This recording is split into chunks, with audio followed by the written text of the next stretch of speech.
Hello everyone, good morning. एक बार फिर से आप सभी का क्रेजी जिकेट्री के यूट्यूब प्लेटफॉर्म पर स्वागत है। आज का सेशन हमारा वीकली करंट अफेयर का सेशन है, जहां पर हम 23 फरवरी से लेकर 1 मार्च तक के टॉप 25 करंट अफेयर यहां पर डिटेल में डिस्कस करेंगे। सारे करंट अफेयर आराम से नोट कीजिएगा।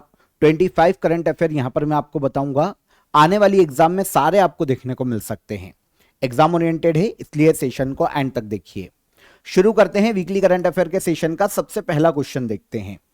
द सेज हु री imagine Hinduism, the life lesson and legacy of Shri Narayan गुरु पुस्तक के लेखक कौन है? तो इस बुक को लिखा है कांग्रेस के एक सीनियर लीडर ने, जिनका नाम है शशि थरूर। आप जानते होंगे, बहुत ही फेमस व्यक्ति हैं, पॉलिटिशियन है शशि थरूर। इन्होंने द सेज हु री imagine Hinduism, the life lesson and legacy of Shri Narayan गुरु नाम की बुक को लिखा है, जिसे हाल ही में लॉन्च किया गया है। अच्छा, बुक की बात करते हैं तो बुक दक्षिण भारत के एक महान समाज सुधारक श्री नारायण गुरु के जीवन पर आधारित है। श्री नारायण गुरु के जीवन के जो संघर्ष हैं, इन्होंने हिंदुइज्म को प्रमोट करने के लिए जो काम किया है, उस पर आधारित इस बुक को लिखा है डॉक्टर शशि थरूर ने। हाल ही में इस बुक को लॉन्च किया गया।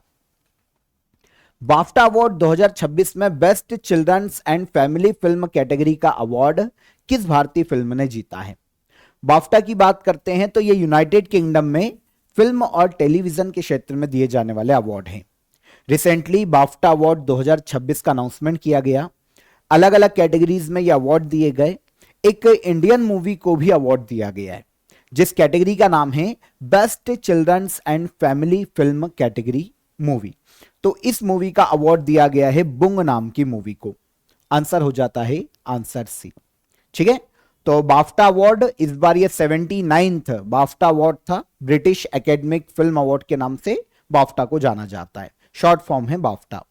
यूके के लंदन में इसका आयोजन किया गया था 79th समारोह का। बाफ्टा अवार्ड 2026 में best children's and family film category में भारतीय फिल्म बुंग को अवार्ड दिया गया है। इस फिल्म के जो डायरेक्टर हैं वो हैं लक्ष्मी प्रिया देवी। तो लक्ष्मी प्रिया देवी ने इस फिल्म को बनाया है, डायरेक्टर हैं। और इस फिल्म के प्रोड्यूसर की बात करें तो फरहान अख्तर, ये भी एक एक्टर हैं। और रितेश सिंधवानी, इनकी जो एक्सेल एंटरटेनमेंट है, ये प्रोड्यूसर है बुंग मूवी की। आपको पता है ये जो फिल्म है ना, बहुत इंटरेस्टिंग हो जाती है, क्योंकि एक लड़के की कहानी है ना, मणिपुर के एक लड़के की कहानी है। बुंग नाम का लड़का है, इसकी कहानी है। और इसमें क्या होता है कि ये अपनी मदर को सरप्राइज देने के लिए अपने पिता को ढूंढने निकलता है, जो कि काफी पहले खो गए थे। तो इस बेस पर इस मूवी को बनाया गया है। इस मूवी की शॉर्ट में मैंने आपको स्टोरी बताई है। तो बुंग मूवी को दिया गया है best children's and family film category का अवार्ड। ओके, तो इंटरेस्टिंग है, याद रखिएगा। अगर हम मेजर विनर की बात करते हैं अलग अलग कैटेगरीज की, तो बेस्ट फिल्म का अवार्ड बाफ्टा में दिया गया वन बैटल आफ्टर अनदर को। Best director Paul Thomas Anderson को दिया गया सेम मूवी के लिए। बेस्ट लीडिंग एक्टर का जो अवार्ड है वो दिया गया रॉबर्ट आरामायो को आई स्वेयर नाम की मूवी के लिए। बेस्ट एक्ट्रेस की बात करें तो जेसी बुकलेई, ये हेमनेट मूवी के लिए इनको अवार्ड दिया गया। आउटस्टैंडिंग ब्रिटिश मूवी हेमनेट ही है। और बेस्ट एनिमेटेड मूवी की बात करें तो ये ज़ूटोपिया 2 रही है। तो ये अदर कैटेगरीज हैं बाफ्टा अवार्ड में। बाफ्टा अवार्ड ब्रिटेन में, यूके में दिया जाता है और 1947 में इस अवार्ड की शुरुआत की गई थी। ये एक और फैक्ट याद रखिएगा। राष्ट्रपति भवन में एडविन लुटियंस की प्रतिमा की जगह किसकी प्रतिमा स्थापित की गई है? तो भारत के राष्ट्रपति भवन में एक ब्रिटिश आर्किटेक्ट थे एडविन लुटियंस, इनकी प्रतिमा स्थापित थी, जिसको रिप्लेस करके भारत के सी राजगोपालाचारी की प्रतिमा स्थापित की गई है।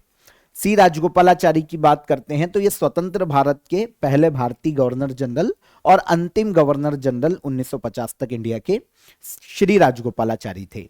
तो इनकी प्रतिमा लगाई गई है एडविन लुटियंस के स्थान पर। तो ब्रिटिश आर्किटेक्ट एडविन लुटियंस की प्रतिमा को हटाया गया और फ्रीडम फाइटर और फर्स्ट इंडियन गवर्नर जनरल सी राजगोपालाचारी की प्रतिमा लगाई गई है।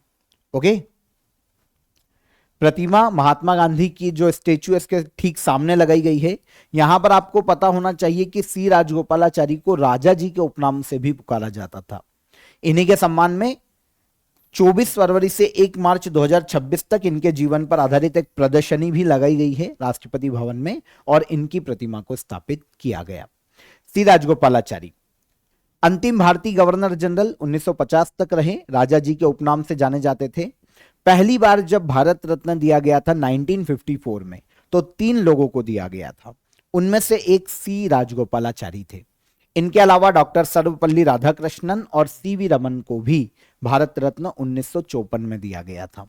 ठीक है, इन्होंने नमक सत्याग्रह में गांधी जी के साथ जो सविनय आंदोलन या नमक सत्याग्रह था, देवारण्यम नमक सत्याग्रह का नेतृत्व किया था दांडी मार्च के समय में। गांधी जी ने इन्हें विवेक रक्षक की उपाधि दी थी। किसको? सी राजगोपालाचारी को। तो इंटरेस्टिंग है, याद रखिएगा।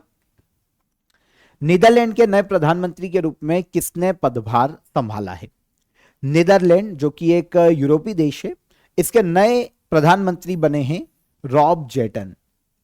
यहां पर रॉब जेटन इंपॉर्टेंट इसलिए हो जाते हैं क्योंकि ये नीदरलैंड के सबसे कम उम्र के पीएम बने। इनकी एज केवल 38 ईयर है। 38 ईयर में नीदरलैंड के इतिहास के सबसे कम उम्र के पीएम बने हैं रॉब जेटन। ठीक है ना। अभी तक आपको पता है रॉब जेटन के पहले डिग स्कॉफ ये प्राइम मिनिस्टर के पद पर थे नीदरलैंड के, लेकिन 2024 में जुलाई मंथ में इन्होंने अपने पद से रिजाइन दे दिया था। उसके बाद ये कार्यवाहक के रूप में पीएम के रूप में काम कर रहे थे, लेकिन अब जब इलेक्शन हुए हैं तो नीदरलैंड के नए पीएम बने रॉब जेटन। तो रॉब जेटन सबसे कम उम्र के पीएम बनने वाले नीदरलैंड के व्यक्ति हैं। नीदरलैंड एक यूरोपीय देश है, एम्स्टर्डम इसकी कैपिटल है। अगर आप यहां पर मैप पर देखेंगे, बेल्जियम और जर्मनी इससे अपनी बाउंड्री शेयर करते हैं। यूरो नीदरलैंड की ऑफिशियल करेंसी है और ऑफिशियल लैंग्वेज है नीदरलैंड की डच। जो हम बोलते हैं ना डच भारत आए थे, वो नीदरलैंड के ही निवासी थे। ठीक है। केंद्रीय गृह मंत्रालय के द्वारा जारी भारत की पहली आतंकवाद विरोधी नीति का नाम क्या है? तो होम मिनिस्ट्री ने भारत की पहली एंटी टेरर पॉलिसी को लॉन्च किया है, जिसे नाम दिया गया है प्रहार। इंडिया की पहली एंटी टेरर पॉलिसी क्या नाम है? प्रहार इसको नाम दिया गया है। आपको पता है भारत में क्रॉस बॉर्डर टेररिज्म को खत्म करने के लिए cyber attack, criminal hacking, drones या डार्क वेब, क्रिप्टो वॉलेट इन सभी पर ये जो हमारी नई पॉलिसी है फोकस करेगी। इन शॉर्ट हमारी जितनी भी एजेंसीज है, जितने भी चाहे वो जांच एजेंसी हो, खुफिया एजेंसी हो, वो मिलकर काम कर सके, इसलिए एक पॉलिसी पहली बार बनाई गई है इंडिया में, जो कि काउंटर टेररिज्म पॉलिसी है इंडिया की पहली, और इसे नाम दिया गया है प्रहार। ठीक है। इंडिया में आतंकवाद के खिलाफ जीरो टॉलरेंस, ये इसका उद्देश्य, मतलब टेररिज्म के खिलाफ कोई भी नरमी नहीं बरती जाएगी और पूरी तरीके से टेररिज्म को खत्म किया जाएगा। तो इंडिया की पहली काउंटर टेररिज्म पॉलिसी है प्रहार, जो कि हाल ही में लॉन्च की गई हमारी होम मिनिस्ट्री के द्वारा। इजी। आप सभी के लिए होली की सेल शुरू हो गई है क्रेजी जीके ट्रिक एप्लीकेशन पर। तो होली खेलिए, खूब खेलिए, और साथ ही साथ 1 से 8 मार्च तक आपकी होली की सेल है। क्रेजी जीके ट्रिक एप्लीकेशन को आप चेकआउट कीजिएगा, वहां पर आपको सभी कोर्सेस अप टू 90% तक ऑफ में देखने को मिल जाएंगे। ठीक है। यहां पर आप 100 आवर जीएस कोर्स को भी ज्वाइन कर सकते हैं, ये भी आपको काफी अफोर्डेबल प्राइस में मिल जाएगा। जो भी ऐसे स्टूडेंट है जिनको जीएस में प्रॉब्लम आता है, जो जीएस को इजी कॉन्सेप्ट में पढ़ना चाहते हैं, वो 100 आवर जीएस के कोर्स को ज्वाइन कीजिए। आपको यहां पर बहुत ही इजी ट्रिक से पूरे जीएस के सब्जेक्ट कवर करवाए गए हैं, तो आप इसे भी ज्वाइन कर सकते हैं। इसकी लिंक मैं आपको डिस्क्रिप्शन में दे दूंगा। इसके अलावा क्रेजी जीके ट्रिक एप्लीकेशन को आप चेकआउट जरूर कीजिएगा। सारे कोर्सेस अभी आपको काफी अफोर्डेबल प्राइस पर मिल जाएंगे। ठीक है। तो 8 तारीख तक की आपके लिए सेल कंटिन्यू रहेगी, आप जब चाहें ज्वाइन कर सकते हैं। कोई भी आपकी क्वेरी है तो हेल्पलाइन नंबर पर आप कॉल भी कर सकते हैं। तब तक आइए हम चलते हैं हमारे अगले क्वेश्चन की तरफ। नीति आयोग की अंतरिम सीईओ के रूप में किसे नियुक्त किया गया है? नीति आयोग की अंतरिम सीईओ के रूप में अपॉइंट किया गया निधि छिब्बर को। अभी तक नीति आयोग की बात करें ना, तो इंडियन गवर्नमेंट का एक थिंक टैंक है, पॉलिसी थिंक टैंक, जिसके अभी तक सीईओ के पद पर थे बीवीआर सुब्रमण्यम। ओके। तो बीवीआर सुब्रमण्यम का कार्यकाल 24 फरवरी 2026 को खत्म हो गया था। इसके बाद सेंट्रल गवर्नमेंट ने सीनियर आईएएस ऑफिसर निधि छिब्बर को नीति आयोग का एक अंतरिम सीईओ के रूप में अपॉइंट किया है। अंतरिम सीईओ का मतलब होता है जब तक नियमित सीईओ अपॉइंट नहीं हो जाते, निधि छिब्बर इस पद को संभालेगी। निधि छिब्बर वैसे काफी सुर्खियों में रहती है, 1994 बैच की छत्तीसगढ़ कैडर की आईएएस ऑफिसर है। इंपॉर्टेंट इसलिए है क्योंकि यह पहले सीबीएसई की भी अध्यक्ष रह चुकी है निधि छिब्बर। करंट पोजीशन देखें तो नीति आयोग में ही development monitoring and evaluation office की डायरेक्टर जनरल के पद पर हैं और अब अंतरिम सीईओ बनी है नीति आयोग की। नीति आयोग की स्थापना 1 जनवरी 2015 को योजना आयोग के स्थान पर प्लानिंग कमीशन के स्थान पर की गई थी। नीति आयोग का हेडक्वार्टर नई दिल्ली में है। प्राइम मिनिस्टर इसके अध्यक्ष होते हैं संस्था के, और वाइस चेयरमैन के रूप में कार्यरत थे सुमन के बेरी। सीईओ अभी तक बीवीआर सुब्रमण्यम थे, लेकिन अब इनका कार्यकाल खत्म हो गया, तो अभी अंतरिम सीईओ कौन बनी? निधि छिब्बर। खेलो इंडिया विंटर गेम्स 2026 में मेडल टैली में प्रथम स्थान किसने प्राप्त किया है? खेलो इंडिया विंटर गेम्स की बात की जा रही है, तो इसका 6वां एडिशन अभी आयोजित किया गया है जम्मू कश्मीर और लद्दाख यूनियन टेरिटरी में। 6वां एडिशन है क्योंकि खेलो इंडिया विंटर गेम्स की शुरुआत जो है ना 2020 में की जा चुकी थी, और इस बार इसका 6वां एडिशन आयोजित किया गया 2 यूनियन टेरिटरी में, लद्दाख और जम्मू कश्मीर। यहां पर मेडल टैली में पहले स्थान पर इंडियन आर्मी की टीम रही है। लगातार तीसरे साल इंडियन आर्मी की टीम मेडल टैली में पहले स्थान पर रही खेलो इंडिया विंटर गेम्स में। इंडियन आर्मी ने 23 मेडल अपने नाम किए, 9 गोल्ड, 6 सिल्वर और 8 ब्रॉन्ज मेडल। और लगातार तीसरे साल मतलब 2024, 25 और 26 तीनों ही साल मेडल टैली में पहले स्थान पर इंडियन आर्मी की टीम रही है। हिमाचल प्रदेश सेकंड नंबर पर रहा 14 मेडल के साथ। इस बार 1000 प्लस एथलीट ने इवेंट में पार्टिसिपेट किया था। फिगर स्केटिंग को पहली बार ही विंटर गेम में जोड़ा गया है। यह क्वेश्चन पूछा जा सकता है, याद रखिएगा। फिगर स्केटिंग पहली बार विंटर गेम्स में ऐड की गई। 2 फेज हुए, एक लद्दाख में हुआ था, फिर कुछ गेम्स जम्मू कश्मीर में हुए। मेडल टैली यहां पर मैंने आपको मेंशन कर दिए, टॉप 3 याद रख लो। वैसे 3 भी आपको याद नहीं रखने पड़ेंगे, 2 याद रख लो तो काम हो जाएगा। आर्मी ने 23 मेडल जीते, मेडल टैली में पहले स्थान पर। सेकंड पर हिमाचल प्रदेश 14 मेडल के साथ, और थर्ड पर रही हरियाणा 7 मेडल के साथ। राष्ट्रीय विज्ञान दिवस 2026 की थीम क्या है? तो कल नेशनल साइंस डे मनाया गया था, 28 फरवरी को मनाया जाता है हर साल। सीवी रमन ने 28 फरवरी 1928 को रमन इफेक्ट की खोज की थी। इसी दिन के याद में मनाया जाता है नेशनल साइंस डे, है ना। 2026 में विमेन इन साइंस कैटलाइजिंग विकसित भारत, ये थीम रखी गई है नेशनल साइंस डे की। तो बेसिक फैक्ट आपको यहां पर क्लियर हो गए कि क्यों मनाया जाता है, कब मनाया जाता है। तो 28 फरवरी 1928 में सीवी रमन ने रमन इफेक्ट की खोज की थी, ओके। इसीलिए 28 फरवरी को नेशनल साइंस डे मनाया जाता है। यहां पर एक और इंटरेस्टिंग चीज है कि इसी खोज के लिए भौतिकी का इंडिया में पहला जो नोबेल था वो 1930 में सीवी रमन को दिया गया था, है ना। आगे चलकर 1954 में पहला जो नोबेल है, पहला जो भारत रत्न है, 3 लोगों को मिला है। अभी हमने बात की सी राजगोपालाचारी वाले क्वेश्चन में, तो सीवी रमन भी एक थे जिनको 1954 में भारत रत्न दिया गया था, ठीक है। तो भारत सरकार ने आगे चलकर 1986 में 28 फरवरी को अनाउंस किया कि नेशनल साइंस डे मनाएंगे, और पहली बार यह मनाया गया था 1987 में। Theme 2026 women in science catalysing विकसित भारत। किस राज्य की पुलिस ने साइबर धोखाधड़ी के मामले में म्यूल बैंक अकाउंट्स के दुरुपयोग को रोकने के लिए ऑपरेशन क्रैकडाउन शुरू किया है? तो साइबर क्राइम को, साइबर अपराध को रोकने के लिए ऑपरेशन क्रैकडाउन शुरू किया है तेलंगाना सरकार ने। किसने शुरू किया है? तेलंगाना सरकार ने। इसका उद्देश्य पता है क्या है? कि म्यूल जो बैंक अकाउंट है उनको खत्म किया जा सके। म्यूल बैंक अकाउंट ऐसे अकाउंट होते हैं जिनका साइबर क्रिमिनल है ना, जिनका यूज करते हैं पैसे खाते में डलवाने के लिए। ये अकाउंट है ना आम लोगों के होते हैं जो गरीब हैं, मजबूर हैं, या जो पैसे का लालच में अपना अकाउंट को किसी और के हाथ में दे सकते। तो ऐसे लोगों से क्रिमिनल ले लेते हैं, उनको पे कर देते हैं उसका, और उन अकाउंट्स का यूज करते हैं। जो मनी होती है, किसी से भी धोखाधड़ी कर रहे हैं तो मनी को उन अकाउंट में डलवाने के लिए। तो अगर ऐसे अकाउंट को बंद किया जाए ना, तो साइबर क्राइम्स की जो रेड है वो तोड़ी जा सकती है, पूरा सिस्टम खत्म किया जा सकता है। इसीलिए तेलंगाना स्टेट के 16 जिलों में चलाया जा रहा है ऑपरेशन क्रैकडाउन, साइबर क्राइम के नेटवर्क को तोड़ने के लिए। ठीक है, समझ में आ गया। म्यूल अकाउंट को किराए के खाते भी कहा जाता है। होता क्या है ये यहां पर हमारे क्लियर हो जाता है। प्रधानमंत्री नरेंद्र मोदी को इजराइल की संसद द्वारा कौन सा सर्वोच्च सम्मान प्रदान किया गया? भारत के पीएम नरेंद्र मोदी को इजराइल की पार्लियामेंट ने हाल ही में speaker of the Knesset medal से सम्मानित किया है। आपको पता है इजराइल की पार्लियामेंट नेसेट कहलाती है और नेसेट को संबोधित करने वाले पहले भारतीय पीएम बने हैं नरेंद्र मोदी। अभी 2 दिवसीय इजराइल की यात्रा पर थे नरेंद्र मोदी, तो वहां पर उन्होंने नेसेट को संबोधित किया। ऐसा करने वाले भारत के पहले पीएम बने। और इसके अलावा एक नया मेडल शुरू किया है इजराइल की पार्लियामेंट ने। ओके, इस मेडल का नाम है speaker of the Knesset medal.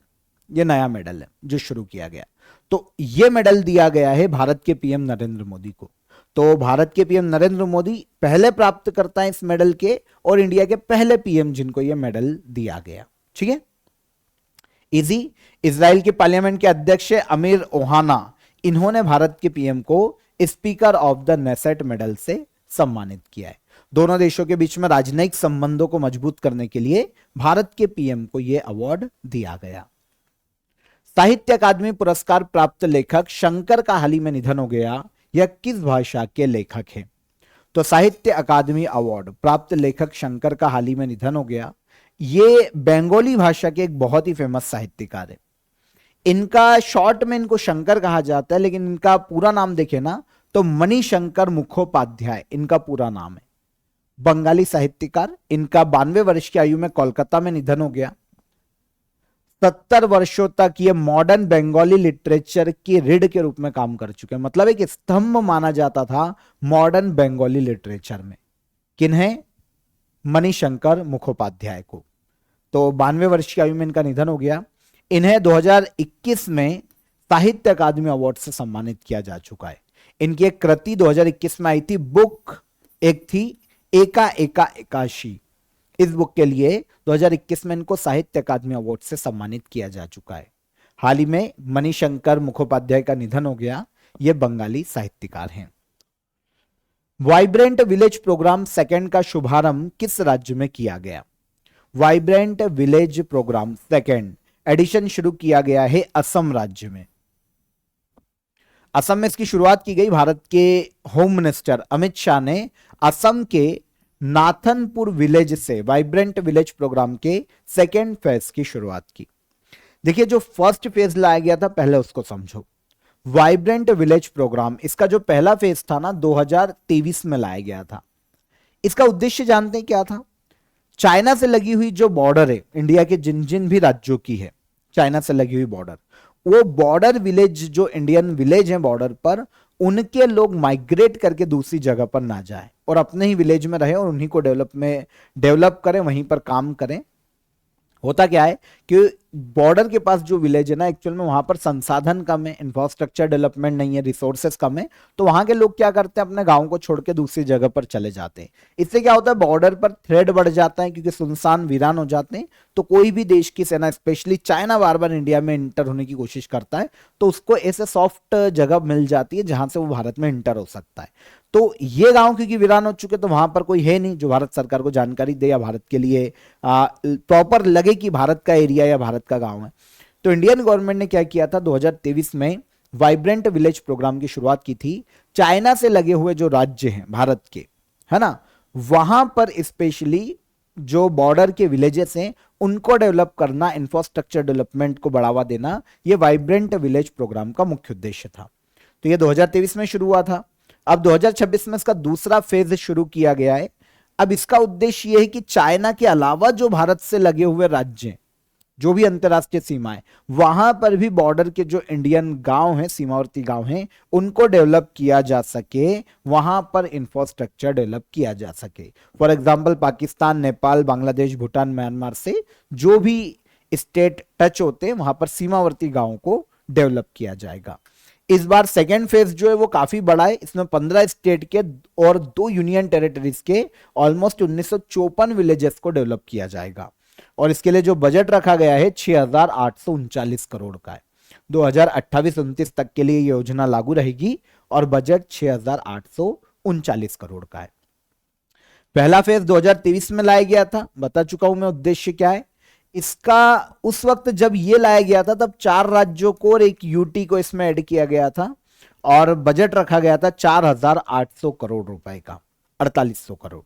तो अब जो सेकेंड फेज है असम से शुरू हुआ है वो इससे बड़ा फेज है। राष्ट्रीय अनुसूचित जनजाति आयोग ने अपना 23वां फाउंडेशन डे मनाया है। राष्ट्रीय अनुसूचित जनजाति आयोग की स्थापना किस वर्ष हुई थी? राष्ट्रीय अनुसूचित जनजाति आयोग, इसकी स्थापना की गई थी भारत में पहली बार 2004 में। वैसे देखिए, राष्ट्रीय अनुसूचित जनजाति आयोग पहले राष्ट्रीय अनुसूचित जाति आयोग के साथ मिक्स था, कंपाइल था, तब इसकी स्थापना 12 मार्च 1992 को की गई थी। तब ये मिक्स थे दोनों, जो जॉइंट नेशनल कमीशन थे SC ST के लिए। लेकिन आगे चलकर 89th कॉन्स्टिट्यूशन अमेंडमेंट एक्ट लाया गया 2003 में और इसके आधार पर 19 फरवरी 2004 को राष्ट्रीय अनुसूचित जनजाति आयोग का गठन किया गया। तब से इसका स्थापना दिवस भी 2004 से काउंट किया जाता है। तो 23वां स्थापना दिवस मनाया गया है 2026 में national commission for scheduled tribe का। ओके, इसका हेडक्वार्टर नई दिल्ली में। अंतर सिंह आर्या इसके प्रेसिडेंट या अध्यक्ष के पद पर है।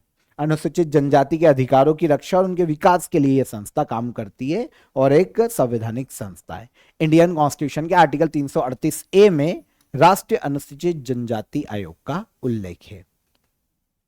शीतकालीन ओलंपिक 2026 की पदक तालिका में पहला स्थान किस देश ने प्राप्त किया है? शीतकालीन ओलंपिक 2026, इसका आयोजन इटली में किया गया था। इटली के मिलान और कॉर्टिना नाम के सिटीज में इसका आयोजन किया गया और इसमें मेडल टेली में पहले स्थान पर रहा है नॉर्वे। आपको पता है जो विंटर ओलंपिक से इनकी शुरुआत पहली बार 1924 में की गई थी और पहली बार ये फ्रांस में आयोजित किए गए थे। अभी 2026 में मिलान और विंटर ओलंपिक ये 6 से लेकर 22 फरवरी 2026 तक इटली के मिलान और कॉर्टिना शहर में आयोजित किए गए।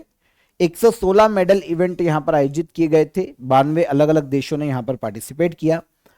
नॉर्वे ने 18 गोल्ड जीते हैं, टोटल 41 मेडल अपने नाम किए और नॉर्वे मेडल टेली में पहले स्थान पर रहा। यूएसए मेडल टेली में कुल 33 मेडल के साथ यूएसए दूसरे स्थान पर रहा है। इंडिया के 2 प्लेयर गए थे लेकिन इंडिया ने कोई भी मेडल नहीं जीता, इसलिए इंडिया की इसमें कोई भी रैंक नहीं है। टॉप रैंक की बात करें तो नॉर्वे पहले नंबर पर 41 मेडल के साथ, यूएसए दूसरे पर 33 मेडल, नीदरलैंड तीसरे पर 20 मेडल। और क्योंकि इटली में आयोजन किया गया था मिलान और कॉर्टिना शहर में, तो इटली को भी ले लीजिए, ये चौथी रैंक पर रहा है 30 मेडल के साथ में। तो विंटर ओलंपिक 2026 इटली में आयोजित किया गया, नॉर्वे मेडल टेली में पहले स्थान पर। 2030 में विंटर ओलंपिक का आयोजन फ्रांस में किया जाएगा, नेक्स्ट विंटर ओलंपिक। वज्र प्रहार अभ्यास का 16वां एडिशन कहां आयोजित किया जा रहा है?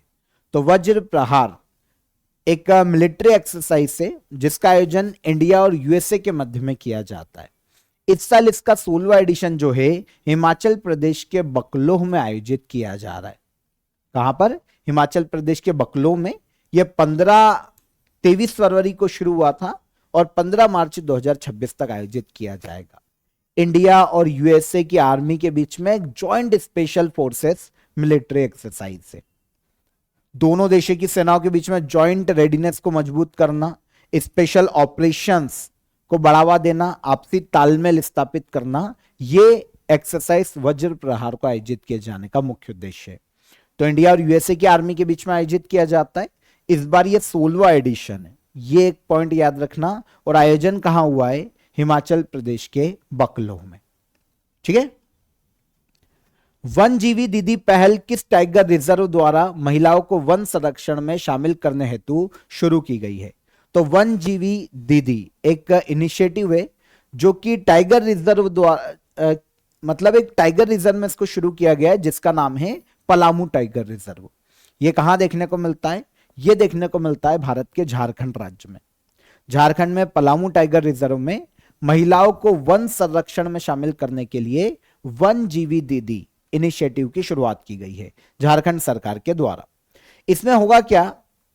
महिलाओं को सशक्त बनाकर जंगलों और वन्य जीवों की रक्षा करना इस इनिशिएटिव का मुख्य उद्देश्य है। देखिए, 17 सिलेक्टेड विलेजेस में से, हर गांव में से 18 जो पढ़ी लिखी महिलाएं, एजुकेटेड जो विमेन से, उनको वन जीवी दीदी के रूप में चुना जाएगा। उनको ट्रेन किया जाएगा, जंगलों में वो एक पहरेदारी के रूप में काम करेगी और उन्हें हर महीने 3,000 रुपए का इंसेंटिव भी दिया जाएगा।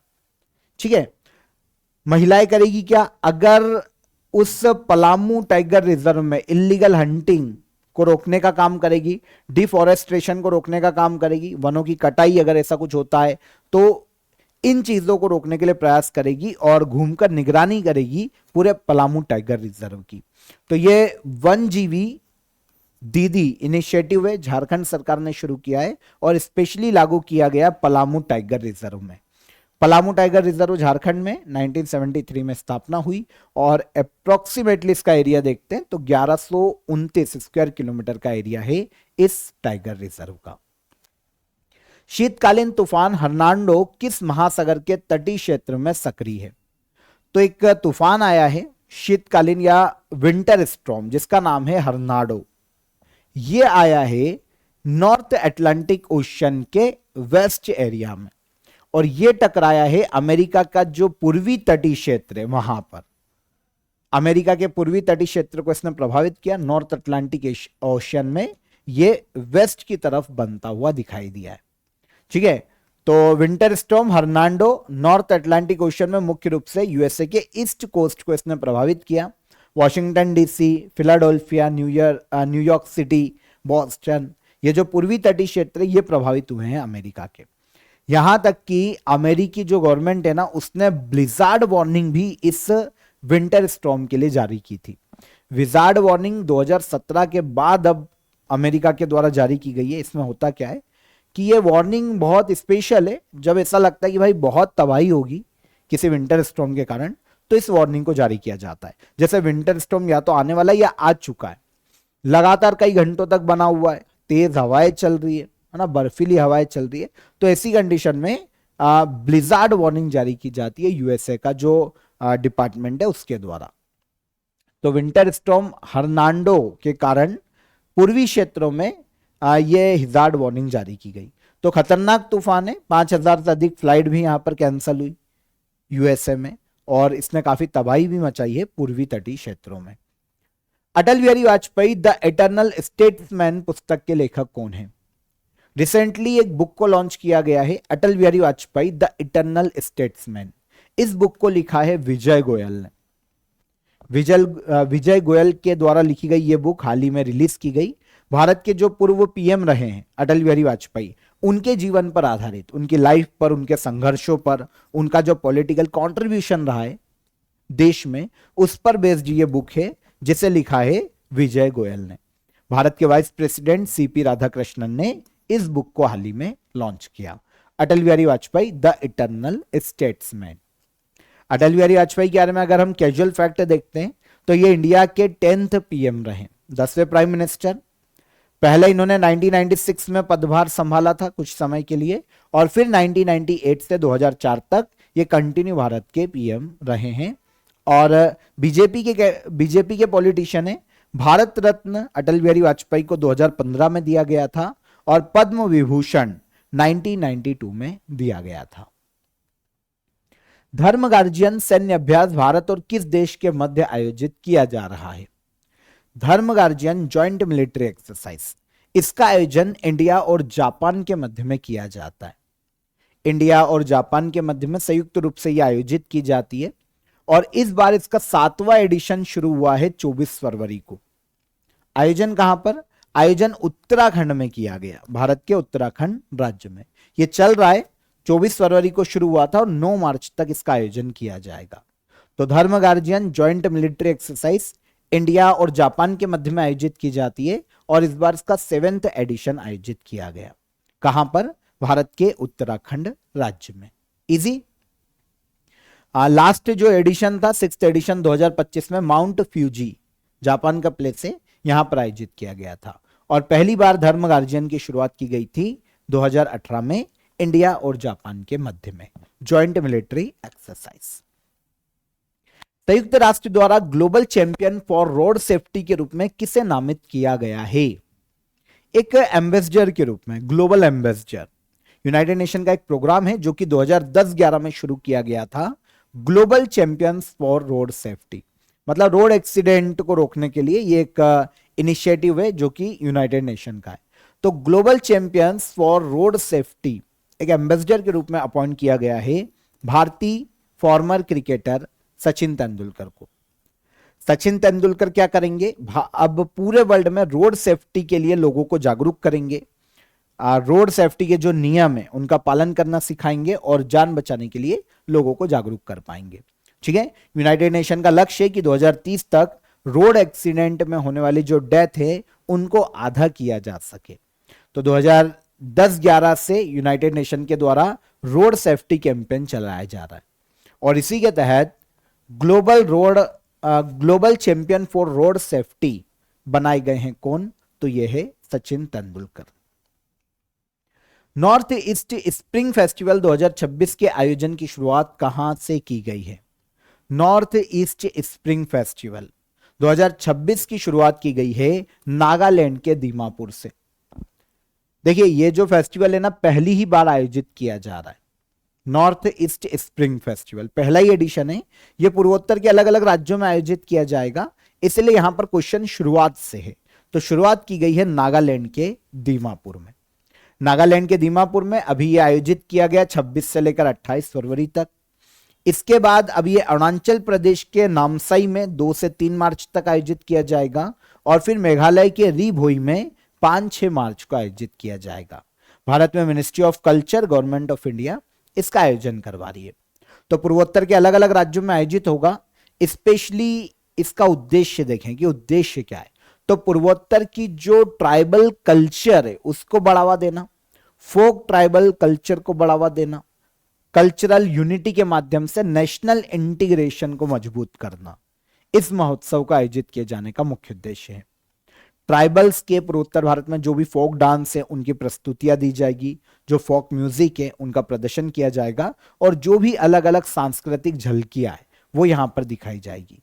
जैसे जनजातियों के जो भी प्रोडक्ट हैं, जो भी चीजें हैं, उनका जो यूनिक कल्चर है उनकी यहां पर प्रदर्शनी दिखाई जाने वाली है। तो ये नॉर्थ ईस्ट स्प्रिंग फेस्टिवल है, पहली ही बार आयोजित किया गया है पूर्वोत्तर भारत में। शुरुआत कहां से की गई, तो शुरुआत नागालैंड के दीमापुर से की गई है, नागालैंड के दीमापुर से।